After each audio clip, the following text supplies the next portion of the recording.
আজকে আপনাদের সামনে নল চৌবাচ্চা থেকে একটা অঙ্ক নিয়ে উপস্থিত হলাম। অঙ্কটি জনতা ব্যাংকের অ্যাসিস্ট্যান্ট এক্সিকিউটিভ অফিসার 2015-তে আসা। প্রিয় শিক্ষার্থী, অঙ্কটি প্রথমে আমরা রিটেন প্রসেস করব, তারপরে শর্ট টিক্সে কিভাবে দ্রুত করা যায় সেই প্রসেসটিও দেখাবো।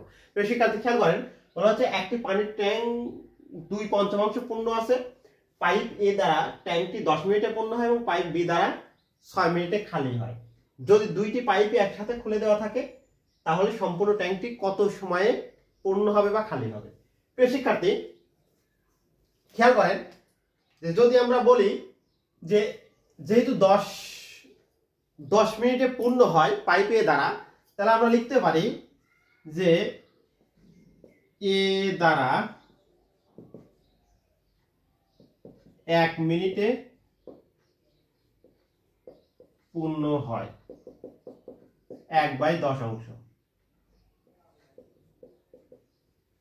প্রিয় শিক্ষার্থী, আবার পাইপ বি দ্বারা 6 মিনিটে খালি হয়, তাহলে আমরা লিখবো যে বি দ্বারা 1 মিনিটে খালি হয় 1/6 অংশ। প্রিয় শিক্ষার্থী, খেয়াল করেন যে 10 মিনিটে পূর্ণ হয় আর 6 মিনিটে খালি হয়, তার মানে আলটিমেটলি দুইটা পাইপ যদি চালু থাকে তাহলে ওই ট্যাঙ্কটি খালিই হবে, কারণ যে পানি 6 মিনিটে বেরোয় যাচ্ছে সেই পানি 10 মিনিটে ঢুকতেছে, তাহলে দ্রুত বেরোয় যাচ্ছে, আর দ্রুত বেরোয় গেলে সেটা খালিই হবে আলটিমেটলি। তাহলে আমরা লিখব যে একত্রে চালু থাকলে 1 মিনিটে খালি হয়, একত্রে চালু থাকলে 1 মিনিটে খালি হয় ইজ ইকুয়াল 1/6 বিয়োগ 1/10। প্রিয় শিক্ষার্থী, লসাগু কত? লসাগু হচ্ছে 30, তাহলে 5 বিয়োগ 3 ইজ ইকুয়াল 2/30 ইজ ইকুয়াল 1/15, 15। প্রিয় শিক্ষার্থী, 1 মিনিটে খালি হয় হচ্ছে 1/15 অংশ, তাহলে 1/15 অংশ খালি হয় হচ্ছে 1 মিনিটে। খেয়াল করেন, 1/15 অংশ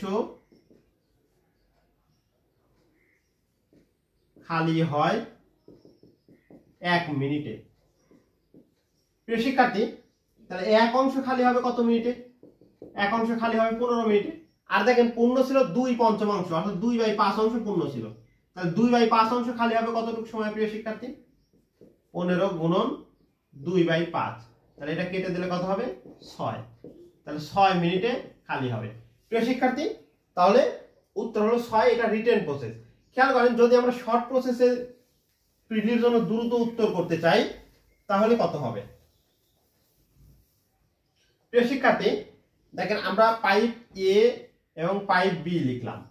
এখন পাইপ এ দ্বারা 10 মিনিটে পূর্ণ হয় আর পাইপ বি দ্বারা 6 মিনিটে খালি হয়, খালি হলে মাইনাস চিহ্ন। প্রিয় শিক্ষার্থী, তাহলে এলসিএম কত? এলসিএম হচ্ছে 30। প্রিয় শিক্ষার্থী, তাহলে পাইপ এ এর কর্মদক্ষতা কত? 3, আর পাইপ বি এর কর্মদক্ষতা হচ্ছে -5, তাহলে এই দুইটা যোগ করলে মোট কর্মদক্ষতা কত হবে? -2। এই মাইনাস মানে খালি হওয়া। প্রিয় শিক্ষার্থী, এবং ট্যাঙ্কটি কত অংশ পূর্ণ ছিল?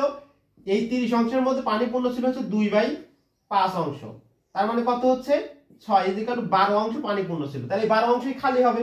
তাহলে যদি 1 মিনিটে যদি খালি হয় হচ্ছে 2 অংশ, তাহলে 12 অংশ খালি হতে সময় লাগবে কত? প্রিয় শিক্ষার্থী, 12 অংশ খালি হতে সময় লাগবে হচ্ছে 6 মিনিট। তাহলে উত্তর দেখেন বি নাম্বার 6 মিনিট। প্রিয় শিক্ষার্থী, আজকে এ পর্যন্তই, পরবর্তীতে আরো কোনো অঙ্ক নিয়ে